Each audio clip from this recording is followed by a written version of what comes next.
Thanks very much, Julie, for that really nice introduction. Mhm. So first of all, I'd just like to say thanks to everyone to come down. I suppose I've presented this material quite a bit, but it's really nice to present it to some peers. So to fellow coaches and psychologists and HR professionals. I hope you guys get something from this. I'm sure a lot of you have got some really good strategies that you already use to help yourself and to help clients with procrastination already. So hopefully you find some value in this. And sure, I suppose let's get going. Just a little bit of housekeeping first, if that's okay. So I intend to try and use the chat box extensively today. So we might just do a little tester, and I'd really like to see how's everybody doing today. So maybe just let me know in the chat box, how's everyone doing? Enjoying this amazing, beautiful weather? Fab, great, morning all, great. Feeling good? Happy Wednesday? Nobody in a bad mood at all today, no? Fantastic. Really good to see you, Malcolm. Thanks for coming down. Awesome. All good. Okay. So can everyone see and hear me?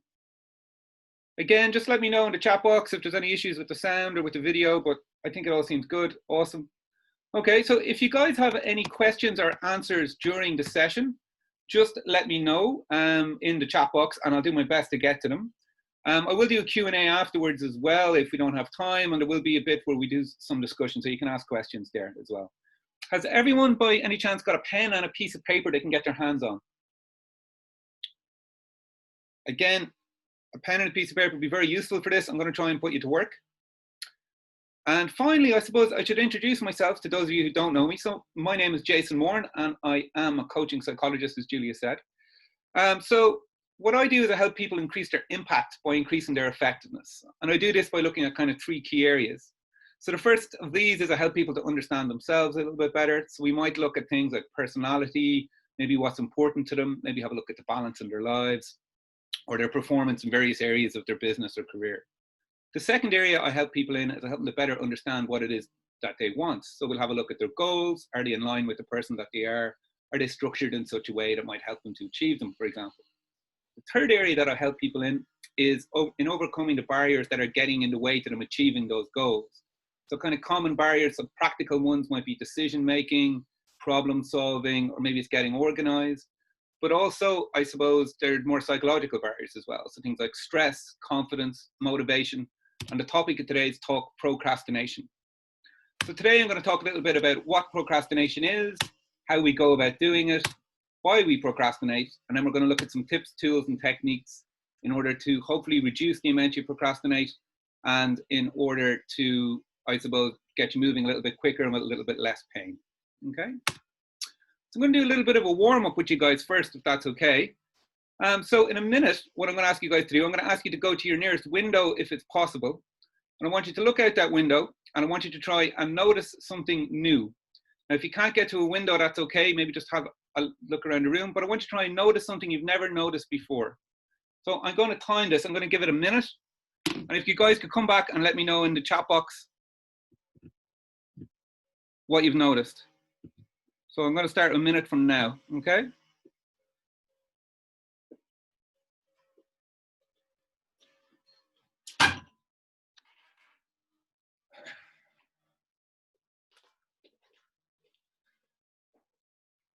Sorry, I was just closing a window there because someone has decided to do construction outside my window just as I started a webinar.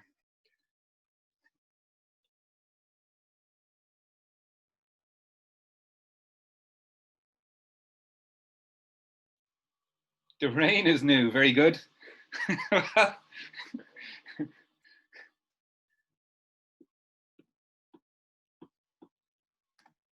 have people doing construction outside my window as well, Jayson, actually. So Just the most delightful, distracting noise, but sure. Yeah. See. A grey rock on top of the wall. My window boxes have flower blooming, very nice. Moss on the neighbour's roof. Buttercups. A new rose. Broken branches on a tree. Cars at my daughter's school. Well, I'm sure that's kind of new at the minute, yeah. A skip, lovely. Cheers, Alan. Okay. Well, I suppose the idea with this is that sometimes we can be looking at the same situation in the same way, and sometimes what we need to do is put a little bit of effort into looking at things in a new light or looking at it a little differently. And so a lot of what I would do with clients sometimes is we take the same old problem and we try and look at it, we get them to look at it from a different angle, if you get me. Okay, so that's kind of cognitively, I just kind of wanted to get you into that space. So I suppose the next thing I'd like to kind of look at is, you know, what is procrastination? So maybe if you guys could let me know in the chat box, what do you guys think procrastination is? What do you understand by it?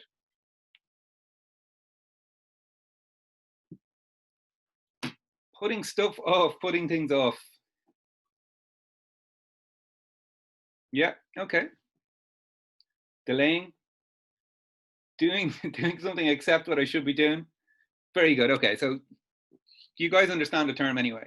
So I suppose the dictionary definition is that procrastination is putting off until later what our better judgment tells us we should do now. So I suppose at its heart, what procrastination is about, it's about avoidance. And more precisely, it's about avoiding immediate discomfort. And we often avoid that immediate discomfort by doing other tasks that seem a little bit less comfortable to us. So for example, I will often procrastinate by doing some cleaning or doing some tidying up or watching some Netflix or some YouTube. And this is what differentiates procrastination from laziness. Because when we're lazy, we tend to want to do nothing at all, or we want to do less of something. But when we procrastinate, we tend to do other tasks. So generally, it's not an energy situation, or it's not about being lazy. And we'll get to that a little bit later in terms of how we go about it and why that's important. So what do we tend to procrastinate about?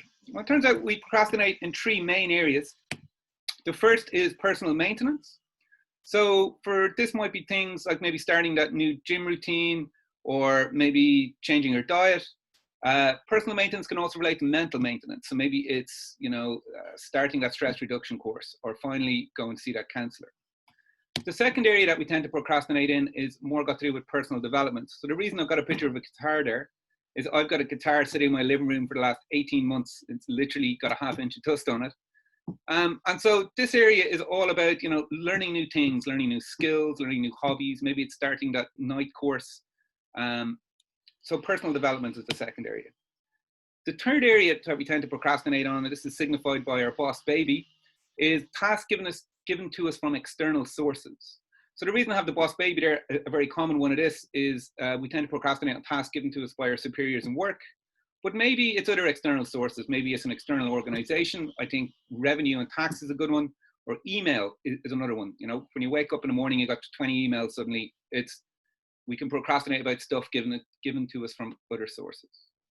So what I'd like you guys to do, I'd like to take that pen and a piece of paper, and we're going to get a bit more specific. I'd like you to pick one task or one habit that you've been procrastinating about, and I'd like you to draw a triangle, and I'd like you to write that task or habit in the middle. So I had asked Julie to kind of give you a little bit of a pre kind of warning on this. So hopefully you guys have got something.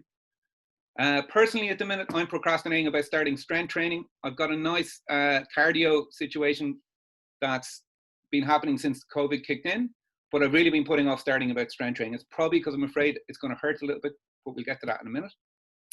So could you let me know in the text box or in the chat box, have you guys all got something that you're procrastinating about that you can put in the triangle? Obviously, you don't have to let me know what it is. We can keep some privacy here, but just to make sure everyone's, yeah, okay, cool, awesome. Decluttering is a big one. Okay, policy development, very good. Okay, cool. So how do we go about procrastinating? So what are the strategies and behaviors that we use to procrastinate? When, as I said earlier, it's not about, we tend to procrastinate not by doing nothing, but by doing other tasks. So I want you guys maybe to reflect on this a little bit for yourselves, but I'm going to give you some, I suppose, common ones that come up with me and clients and what the literature says as well. So one of the first things we often do is we leave things until the last minute. And I think this is about that, you know, if there's something we don't really want to do, we leave it till the last minute, and that means we'll rush it and we'll only have to do it for the shortest amount of time. But often leaving things till the last minute means we don't actually start them at all because something will happen, you know. The second strategy we tend to use is finding excuses. This is very much linked to unimportant tasks suddenly becoming important. I know when I was trying to get my master's thesis done, for example, that I had a tendency to do like big, ridiculous jobs that didn't really need to be done. Like I cleaned out my spare room, which was in dereliction for like 2 years. But suddenly when I had to sit down and work my master's thesis, that became really, really important. Another thing we can often do is label ourselves as slow, lazy, or stupid. So this is where we tell ourselves we're not able to do the task when really underneath it all, maybe it's we don't really want to do it. Waiting to feel motivated. So this is one that I get a lot with clients. People will come to me and they'll go, oh, I know I should do it, but I really don't feel like doing it. And I suppose the issue with waiting to feel motivated is that feeling of motivation, you very rarely get it just before you start something. It's normally just after. And it's like when you start something, you start to make a little bit of progress, and that progress leads to us feeling positive emotion, and that's that feeling that most people are thinking and talking about. Another strategy that we often use is overthinking. So this is often called paralysis by analysis. So it's where we can't decide whether we do A or B, and so we don't get either done at all. We can often tell ourselves that I'll do it tomorrow, but I suppose tomorrow is kind of vague and in the future, as that terrible Garth Brooks song has said, sometimes tomorrow never comes. Often we'll tell ourselves that, I'll do it when the stars align, when everything is perfect, but we all know that if we were to wait for conditions to be perfect, we'd very rarely start anything. Creating the illusion of starting. This is a personal favorite of mine. I will clean the space that I have to work in. I will take window lean to my computer. I will put on my pencils perpendicular at 90 degrees to each other.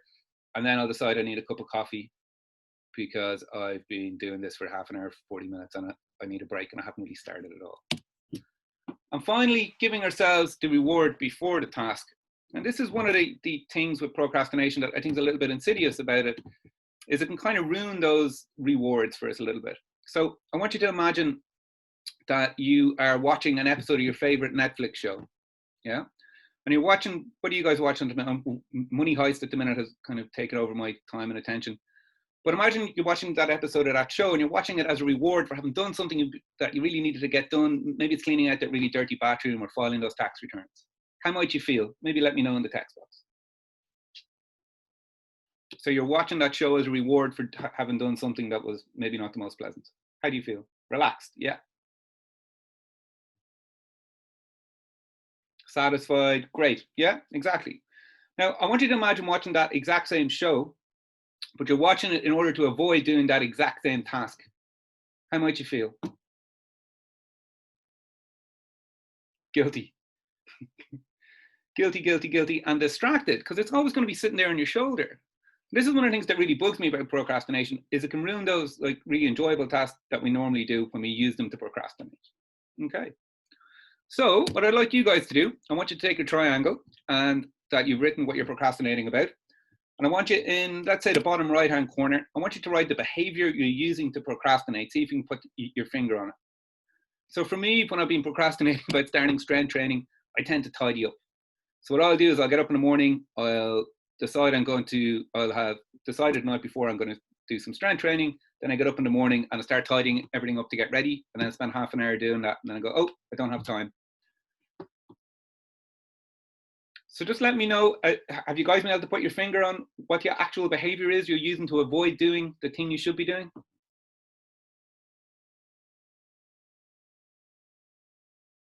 Awesome, okay. People got it. If anyone's doing other things first, yeah. If anyone's feeling brave, feel free to put it into the chat box. But again, obviously, privacy is paramount here. Cool, okay. So we have the behavior. Television, yeah. Rearranging the flat, yeah. Very good. Okay, so why do we procrastinate? So what's kind of going on? Well, to explain this, I'm going to use what's called the cognitive behavioral model. And I know there's a certain amount of you will be kind of have a psychological background here. But for those of you who don't, I suppose, don't be put off by the technical sounding words. Cognitive has just got to do with your thinking, and behavioral has got to do with your action. So you can think of it as a thinking and acting model. So in the cognitive behavioral model, around any given situation, we've got three possible responses. Firstly, we have emotions, or we feel. We have thoughts or beliefs, or we think. We have behaviors, or we act. So we feel, think, and act in relation to any given situation, in response to any given situation or trigger in the environment. So for example, imagine I wake up tomorrow morning and I got 20 emails in my inbox all of a sudden. I might think, oh, I don't want to do this. As a result, I feel a little bit anxious or sad, and off I go and watch cat videos on YouTube. So around any given situation, we have thoughts, emotions, and behaviors, okay? So a second important point in the cognitive behavioral model is that these thoughts, beliefs, emotions, and behaviors all interact and influence each other. So for example, our emotions can affect how we behave and how we think. So if you've ever been really, really angry and maybe you've thought some terrible things about the person you're angry with. Or maybe you've said some very terrible things to the person you're angry with. And then afterwards you went, oh, I can't believe I thought that, or I can't believe I said that. So how we feel can really affect how we think and how we behave. Conversely, how we behave can really affect how we feel and how we think. So I don't know if you've ever done something that you've kind of been proud of. I suppose public speaking, the first time I did some public speaking, directly afterwards, it went quite well. Directly afterwards, I felt, yeah, felt quite proud. I was maybe telling myself, hey, I can't believe I did that. That actually went okay. So how we behave can really affect how we feel and how we think. Now, a very important relationship in this triangle, in the cognitive behavioral model, is that our thoughts or beliefs affect how we feel and how we behave. So one way of thinking about it is that our emotions and our behaviors are a consequence of our thoughts or beliefs.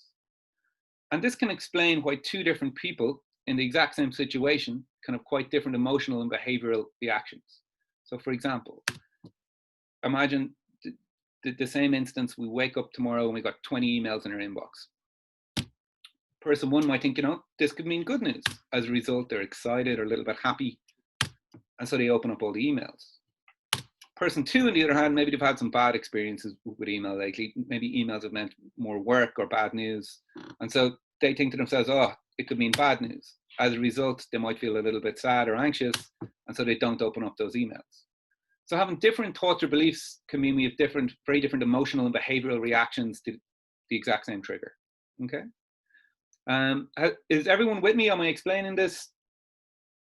I suppose I'm going too fast or too slow or anything. Just let me know in the chat box if it's all good. Okay, awesome, cool.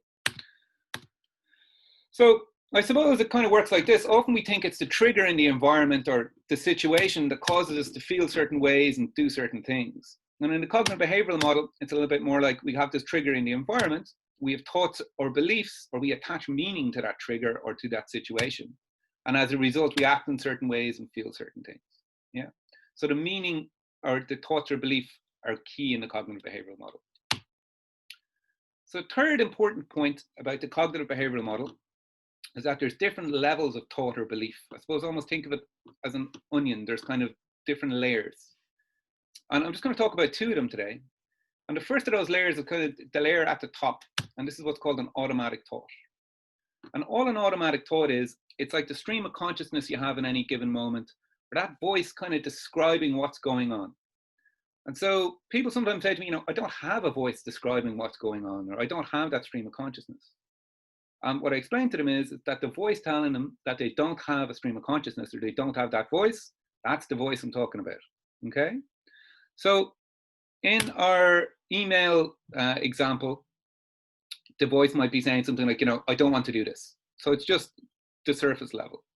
So if we want to get a little bit deeper in terms of our thought or belief and have a look at what's going on, we might ask the question why, And when we ask the question why, we might get an answer, something around, I don't want to do this because, it's annoying. I don't want to have to answer 20 emails. If we dig a little bit deeper and ask the question why again, or maybe ask why does that matter, then we might get, I suppose, a deeper level again. And this is what's called an underlying belief. So it might go something like this, I don't want to do this because it's annoying.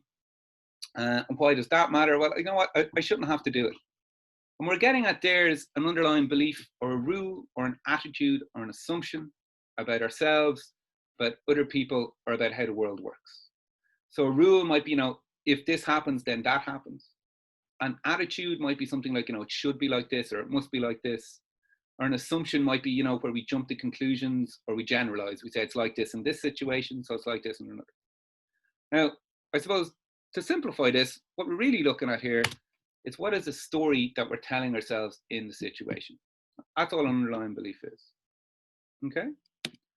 So what we're going to do with the kind of rest of the first half of today is we're going to try to put our finger on that story and on that emotion and on the behavior in terms of, I suppose, increase our awareness around what's going on in our procrastination using the cognitive behavioral model. Okay?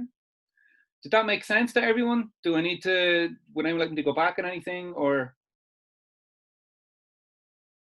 just let me know in the chat box if everyone's with me? Okay, awesome. Okay. So The next thing that I'm going to look at is, what is your procrastination story? So how do we put our finger on what our story is around procrastination? Well, when I'm dealing with individual clients, we've lots of tools and techniques to kind of get at that story. But luckily enough, two psychologists, Linda Sapedin and Jack McGuire, wrote a book in the early 2000s called The 6 Styles of Procrastination and How to Overcome Them. I have it in the resources at the end for you guys. And in it, they document 6 different beliefs or 6 different stories that we tell ourselves in relation to procrastination. And so you can use these stories to help identify your story today, hopefully. So the first 3 of these stories are very much linked to a particular emotion, and that emotion is maybe a subtle anxiety or a subtle fear. So the first of these stories is, if I try, then I'll fail. And this story causes us to procrastinate because, I suppose, what's the point in starting something if we're not going to be able to finish it, or if we're not going to be able to do it or complete it? And so as a result, we don't start. The second story that we often tell ourselves in relation to procrastination is, and very much related to anxiety, is that unless it's perfect, I'm a failure. This is also known as perfectionism. And I suppose this causes us to maybe not start or to procrastinate, because in order to make something perfect, we've got to put a lot of resources in. And often it can be very difficult or near impossible to do. So again, it's like there's no point in starting it because it's not going to be perfect. And if it's not perfect, then there was no point in doing it in the first place. And so we don't start. The third story that we tend to tell ourselves related to anxiety or a little bit of fear is, if I don't accomplish all of this, then I'm a failure. So Sapedin and McGuire called this character the overdoer. So what this is someone who can't really say no. And as a result of not being able to say no, they take on too many tasks. And as a result, they fail to prioritize them, and then they don't get the important things done. Yeah. The next 3 stories linked to procrastination are much more linked to 2 different emotions: boredom and frustration. So this is often kind of called low frustration tolerance. The first of those stories linked to boredom and frustration is, I perform better when I'm under pressure. And so this is very much linked to when we procrastinate by leaving things until the last minute. And we feel that, if we leave things until the last minute, that little bit of stress, that will kind of motivate us to get it done. And as a result, we'll do it better because we're more motivated. But the issue with this is, if you compare your performance to when you give yourself enough time or when you leave things until the last minute, invariably your performance is much better when you give yourself enough time. Yeah? Okay. The 5th story, and this is, I think, maybe much more linked to frustration. And I always, when I'm telling this, I always hear a very whingy voice in my head. But that story is that we tell ourselves that I shouldn't have to do it. This is often the story we tell ourselves when we get a task from an external source.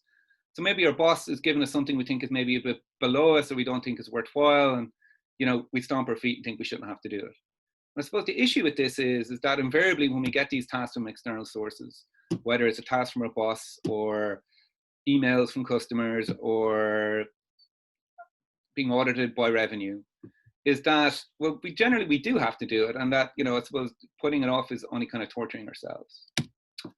The final story that we tend to tell ourselves in terms of our procrastination is, I shouldn't have to work hard to fulfill my dreams. And I suppose the issue with this one really is, if you've spoken to anyone who's kind of achieved anything of note or done anything amazing or spectacular, is that generally they will tell you they've had to work very, very hard. So this mightn't be the most realistic story out there. Okay. I hope they all made sense to you. So what I'd like you to do now is, I'm going to do a poll, and I'd like you guys, in relation to that thing that you're procrastinating on, I would like you to just indicate in the poll maybe what story you might be telling yourself. So the poll should be up now. So there's a list of those questions, or a list of those stories. I'll leave them up there. So if you guys could maybe vote and try and figure out what story you're telling yourself when you're procrastinating. Is it making sense? Okay.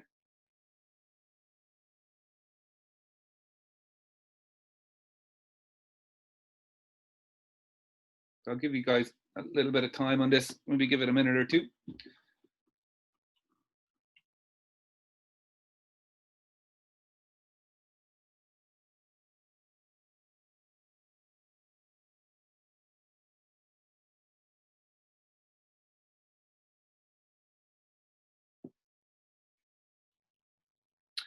I know in terms of, I suppose, maybe just to explain this a little bit more, in terms of my starting strength training, when I'd done a little bit of reflection, a little bit of thought into it, I suppose the story I was telling myself was, if I try, then I'll fail, because I suppose I've tried to do this a few times in the past, and I suppose that was leading to a little bit of anxiety in terms of me starting again this time. Can you guys see the poll? Is it working? Yeah, Jason, I can see it up on my screen and it's saying that pretty much everyone has voted. So Really? Okay. Yeah. You So I can. just share results there. Are you able to see that?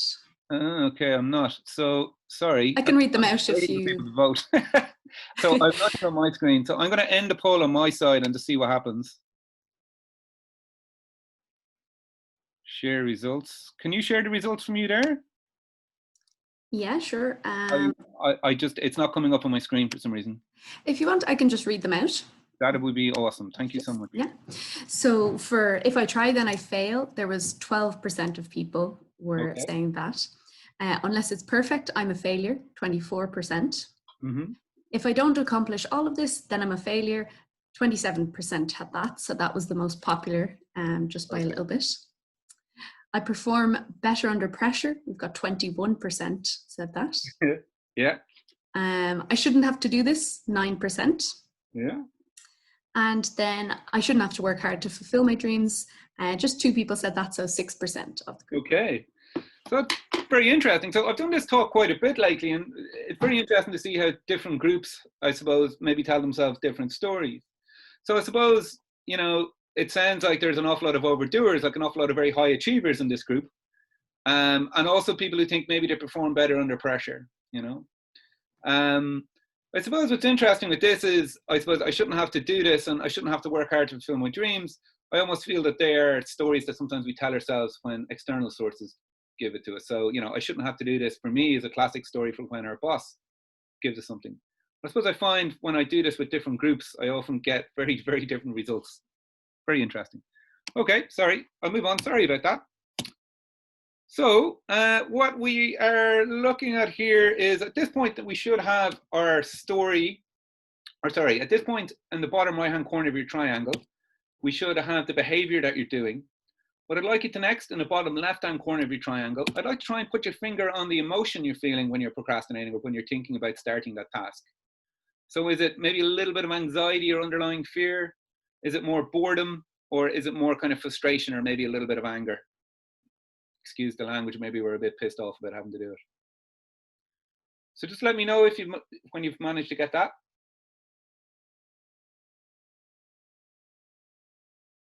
And the next thing then the next thing I'd like you to do then is I'd just like to write what story you're telling yourselves on the top of the triangle there. And so the idea with this really, I suppose, is just to raise awareness around kind of what's really going on with the procrastinating. What are we really doing? And a lot of the time I find, like, even just being aware of the story we're telling ourselves, the actual behaviors that we're doing, it can take us off that autopilot, you know, they're just automatically kind of doing those habits and routines. Okay. Has everyone got the 3 corners of the triangle filled out? Just let me know in the chat box if that's okay. Awesome. Okay, cool. So what do we do about it? Well, I've got some ideas that I'm going to touch on in a while, but what I'd really like to do at the moment is I'd really like to leverage the room. So I suppose I know quite a few of the coaches in the room, but also there's a lot of people I don't know. I'd be very interested in your guys' opinions.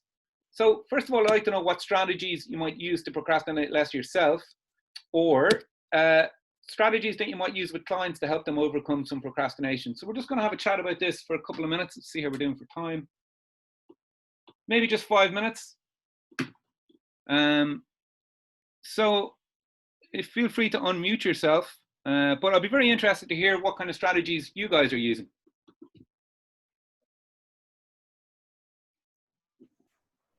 Jason. Hi, Alan. How are you? How are you? Just great. I suppose the one I find the best, more for myself and my clients, is small steps, but not just small ones, tiny ones. Yeah, awesome. So breaking it right down. Yeah, because I mean, it's easy to say I'll get better at that tomorrow, but what is the tiniest thing you'll notice? So it's about kind of creating that little bit of momentum, and once you get that momentum, I mean, the research kind of shows with procrastination that The issue really is getting started, that once people have started, then you're starting to kind of move forward. Yeah. And I suppose this is very much linked to the idea of the emotion that you're feeling around it, because as soon as you start making a little bit of progress, then you start to feel a positive emotion. You start to feel a sense of achievement or satisfaction or contentment. And this is why I suppose it's very important to phrase your goals positively, I find, around procrastination. So a lot of people, when they come to me, will go, you know, I'm like, what would you like to work on? I really want to stop procrastinating. And the issue with that is that when we phrase something like that negatively, first of all, it's a very unachievable goal. So procrastination is part of human nature, but you'll always have the potential to procrastinate. So it's not a goal you can ever achieve. So it's not something big that you can break down into going, you know, I'm going to procrastinate a little bit less or whatever, because you've always got that potential to procrastinate. So really what you want to do is you want to figure out what it is you want. You want to figure out your end goal. And then what you can do is you can break that down. But by breaking it down, as Alan said, it can get that little bit of momentum, get that little bit of positive emotion going, and hence your emotion problem or your motivation problem is generally lessened. So, Jayson, sorry, Dennis, there. Just a kind of one of the things from your triangle that came across to me, the thought was part of it, I think, is rewriting that story, because sometimes, you know, certainly with myself and some of the clients I work with, we might say, oh, we need to do more analysis, or we need to be sure, we need to be, and it goes back into, I like that six sector model. I think part of it is being aware we are procrastinating and being honest about it, and accepting that maybe there's fear around it, maybe it's confusion or whatever, but accepting that it is, and then moving on into making the adjustments, and then, as I say, building the case behind it. But I think it all starts with that sense of personal honesty. I think that's very good point. And what I really like about that is the acceptance thing. What it does is it removes some of the negative emotion that we're feeling around procrastination, because often we can be beating ourselves up. I think it's called ego disturbance, is the technical term for it. But basically what that is where we beat ourselves up for not starting something. And as a result of that, we've got negative emotions around it. And that in turn demotivates us, you know, kicks us into fight or flight and stress and all the negative effects that has. Anyone else have anything to add? Or what I found, I have a lot of things I'm procrastinating on during lockdown. So what I have a to-do list, and then I just kind of go, well, where's my energy today to do one thing? And then I find that just gets me going, and then I might get something that I really don't want to do.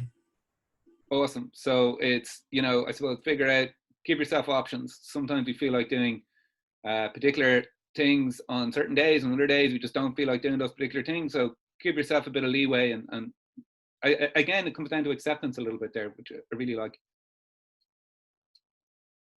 Okay, anyone else? Okay, so we're getting a little tight for time, so I might jump on just to say in the chat, I think there's some really nice comments going to be put in as well. I understand people sometimes don't want to kind of chat in person.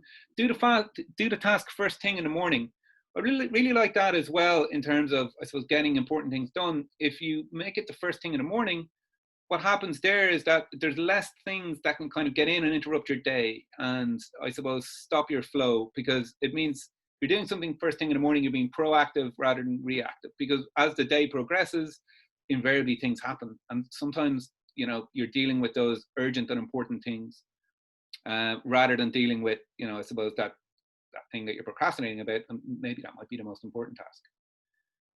Okay, do the task when your energy is at its best. That's another very good point, and I suppose that relates back to the whole laziness point, that I suppose often sometimes when we procrastinate, it's amazing how much energy we can use on things that aren't really that important.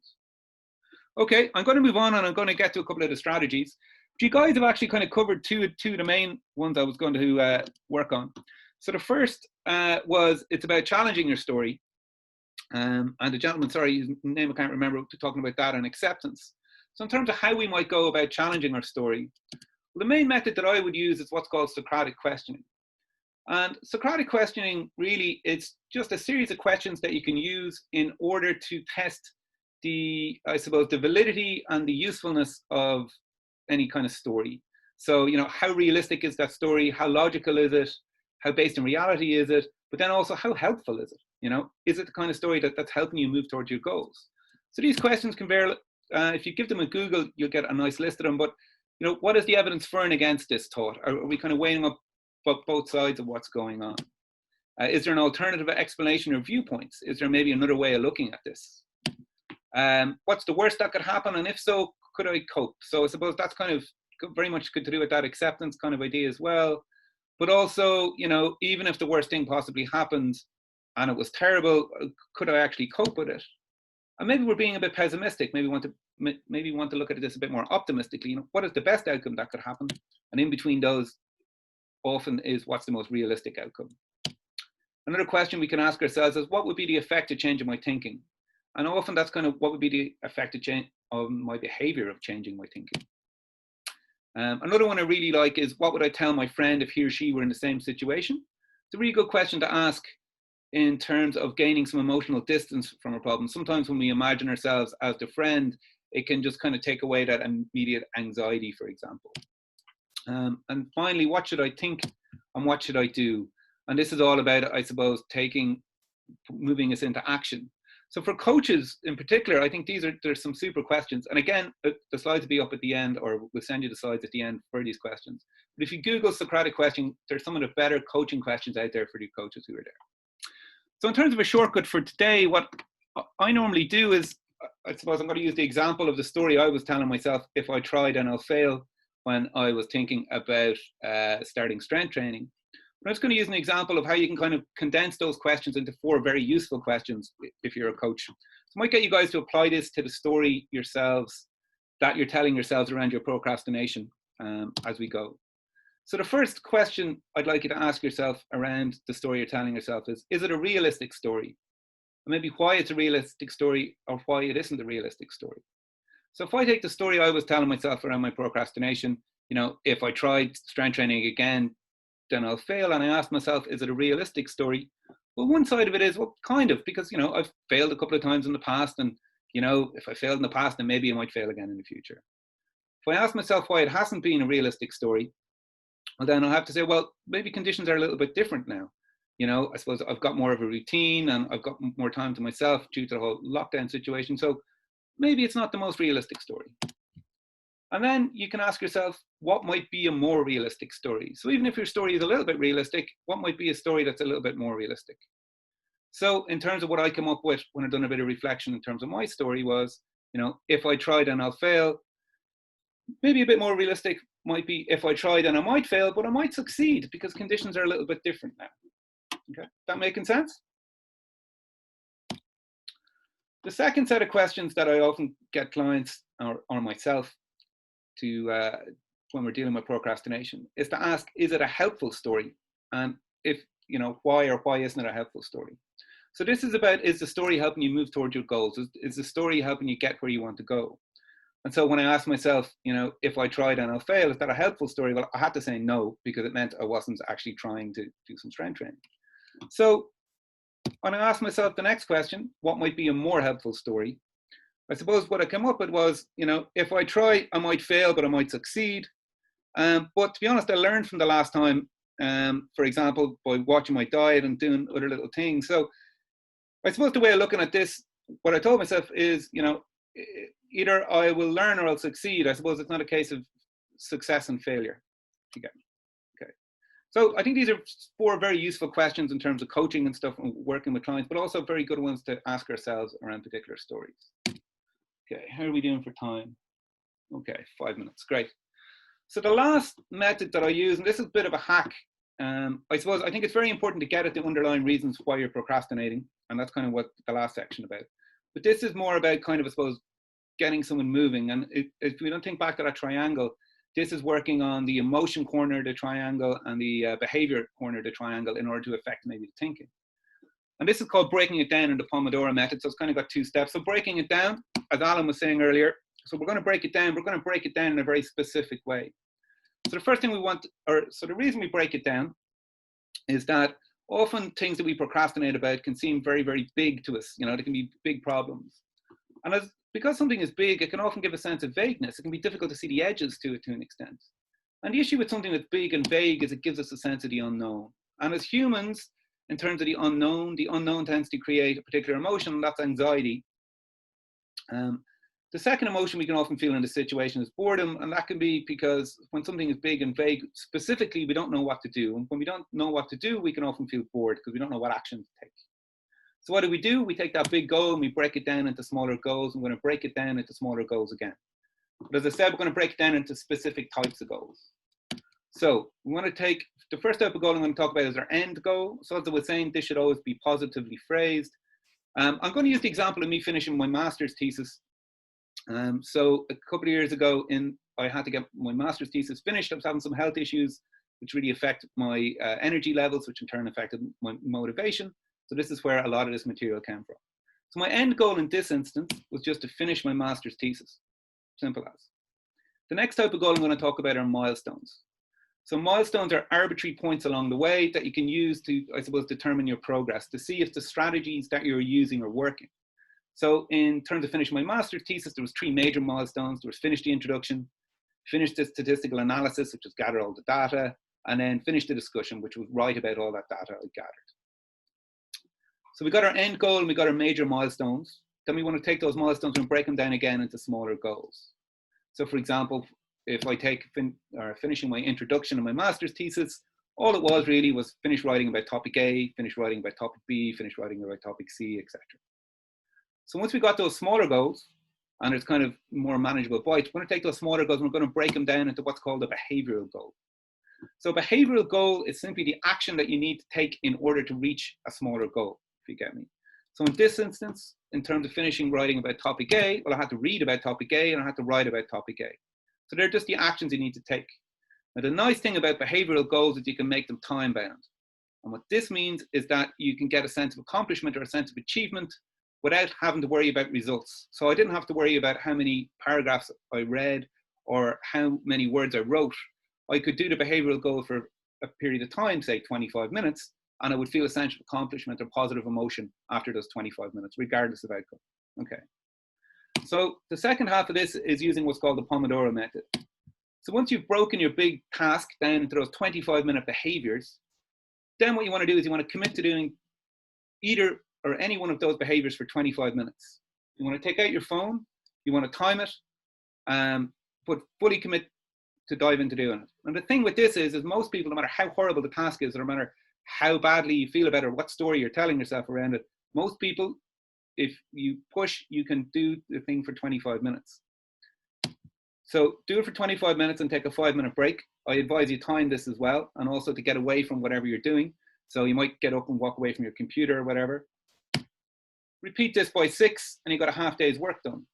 So the thing with this is once you kind of get moving, once you commit to the 25 minutes, you start to get a bit of momentum. And what that momentum allows is a sense of progress, and then you're starting to feel positive emotion as opposed to the negative emotions you're feeling when you're procrastinating. So you're getting a sense of accomplishment or whatever. So you do this by 6, that's a half day's work done really, of, so I suppose 3 solid hours, and you can have some lunch. One thing I like about this method is you can vary the length of time that you fully focus on. So now I will be up to something like 50 minutes and I'll take a 10-minute break. Or if it's something you're finding really difficult to start, so like when I started doing some cardio training a couple of weeks ago, I just said I would do 15 minutes and then take whatever amount of break. So you can vary it to your needs, but also during that break, you can do menial tasks. So I find when I'm working from home, I'll fully focus on something for 25 minutes, I'll take a 5-minute break, but I'll go put on a load of laundry or I'll do a little bit of cleaning. And this means at the end of the day, I've got a solid day's work done and also my house is clean. So it's kind of win-win. And by doing, I suppose, those menial tasks don't seem like tasks so much anymore, they seem like a break. And when you're bored doing those for 5 minutes, well then you get to go back to your actual task. Okay, sorry it's a bit rushed at the end. I hope that made sense. I'll just do a little conclusion. So we talked about the what, the how, and the why of procrastination, and we talked a little bit about the emotions we might feel, like anxiety and boredom and frustration, and also the 6 different stories that we tend to tell ourselves, you know, that if I try, I'll fail, or maybe I shouldn't have to do this. So hopefully I helped you to identify your story and maybe to show you some tools that you can challenge and rewrite those stories. I talked a little bit about positively phrased goals very briefly, and also about breaking it down and the Pomodoro method in order to kind of just get you started and get that momentum going. So very sorry I went a little bit over time. There's resources and books there again in the slides you'll get. I'm going to hand you over to Julie and she's going to wrap up. Thank you very, very much. Sorry about going over. No worries at all, Jayson. Thank you so much for that. I think that was really interesting and valuable. Next week, guys, just to let you know, we have Pedro Angulo talking about coaching high potential people within his organization. So he's in AIB. So really looking forward to that as well. Yeah, we have that slide there. But yeah, as I said, feel free to join us on LinkedIn if you haven't already, and I'll be sending out the slides and the recording as well. So thank you guys so much for joining us. Hoping to see you again next week. Awesome. Thank you so much, guys. Cheers. Really appreciate it.